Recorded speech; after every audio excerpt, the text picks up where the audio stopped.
I always thought sushi was like this purely Japanese thing, you know, like a testament to their culinary skills. But getting ready for this deep dive, I was doing some reading, and well, it turns out sushi's history actually starts somewhere completely different. It's true. It's pretty amazing when you think about it. The sushi we love today, all those rolls and sashimi, it all goes back to Southeast Asia. Centuries ago, actually. Okay, so not Japan. Got it. But why Southeast Asia? What's the connection? Well, it all comes down to, believe it or not, preservation. Think way back, long before refrigerators. Yeah. People needed ways to make food last longer, especially in warmer climates. Ah, so we're talking about like ancient food preservation techniques. Exactly. And one of those ingenious methods was narazushi, basically fermented fish. Fermented fish. So not the most appetizing image, if you ask me.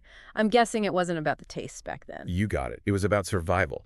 Narazushi was all about making sure food didn't go to waste. They would layer fish with salt and rice, let it sit for weeks, sometimes even months. Weeks. Months. I can barely handle leftovers for a few days. But I guess when you've got no other option, fermented fish starts to sound, well, slightly less unappealing.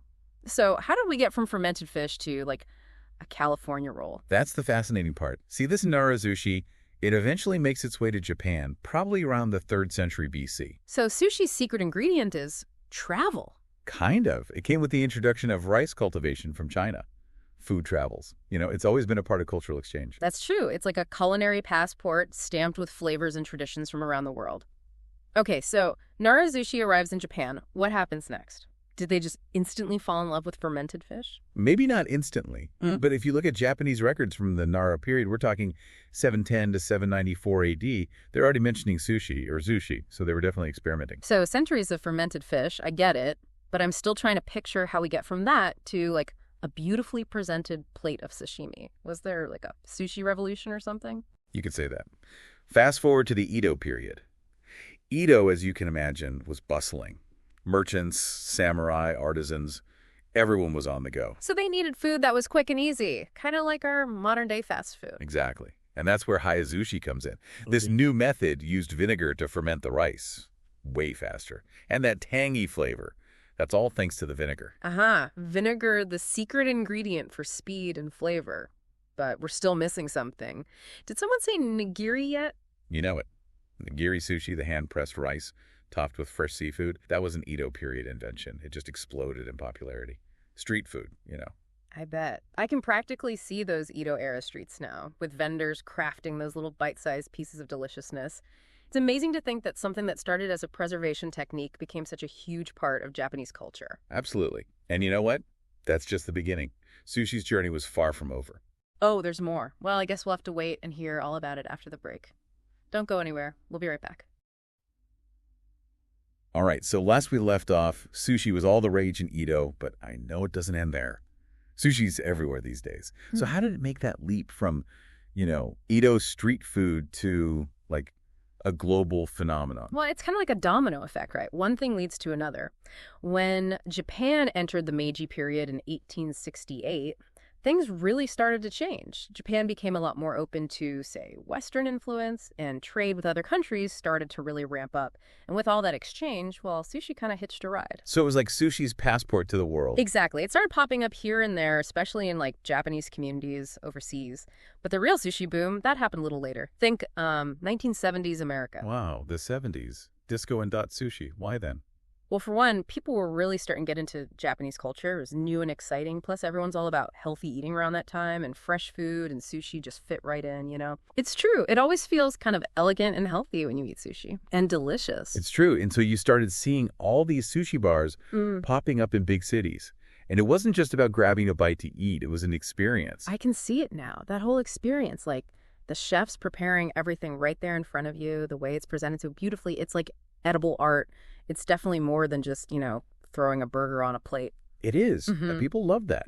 It was a way to connect with a different culture. Like suddenly everyone wanted to know how to use chopsticks. Yeah, it's true. It's like Food has this amazing power to bring people together, and sushi is a great example of that. I mean, it started out, what, centuries ago as a way to keep fish from going bad, and now it's this huge part of, well, global cuisine. Absolutely. It went global. And it's Yeah. incredible how much variety there is. We've got everything from, like you said, the simple elegance of nigiri to the creativity of maki with all those different flavors and fillings. Oh, yeah. And don't forget chirashi with all those beautiful toppings artfully arranged. And then there's inari with those sweet tofu pockets. And oshi, it looks like a work of art. It's amazing how creative people have gotten with sushi. It's true. There's just so much you can do. Mm. And, one of the most creative things to happen to sushi has to be Kaizen sushi. Oh, yeah. Conveyor belt sushi. It's like a culinary carousel of deliciousness. Exactly. Yeah. And, that started back in the 1950s in Japan. It totally changed the game. It made sushi more affordable, more approachable. Like, you didn't have to be an expert to walk in and just grab whatever looked good. It's brilliant. I mean, you see those restaurants everywhere now, and they're always packed. It's really something. But you know what's interesting to me? It's not just the way we eat sushi that's changed, like from those early days of fermented fish to conveyor belts. It's a whole image of sushi, too. It went from a preservation method to like this trendy health food. Right. Like this whole lifestyle thing. It's funny how food becomes more than food. But I guess it makes sense. Sushi's all about fresh ingredients, beautiful presentation. It just has that healthy, mindful vibe.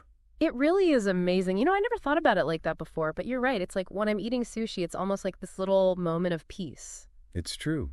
There's something about it.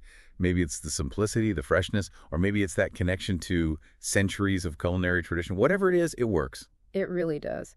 So next time I'm like staring at a sushi menu trying to decide between like a spicy tuna roll and a piece of uni, what's the one thing you really want me to remember about sushi's like epic journey through history? Just remember this. Every time you eat sushi, you're experiencing something truly special.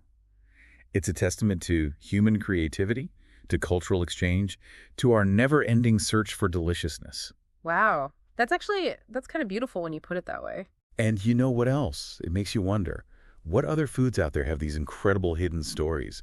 What else can we learn from a plate of food? That's a great question. I guess we'll all have to keep exploring. And on that note, that's it for this deep dive into the fascinating world of sushi. Thanks for listening.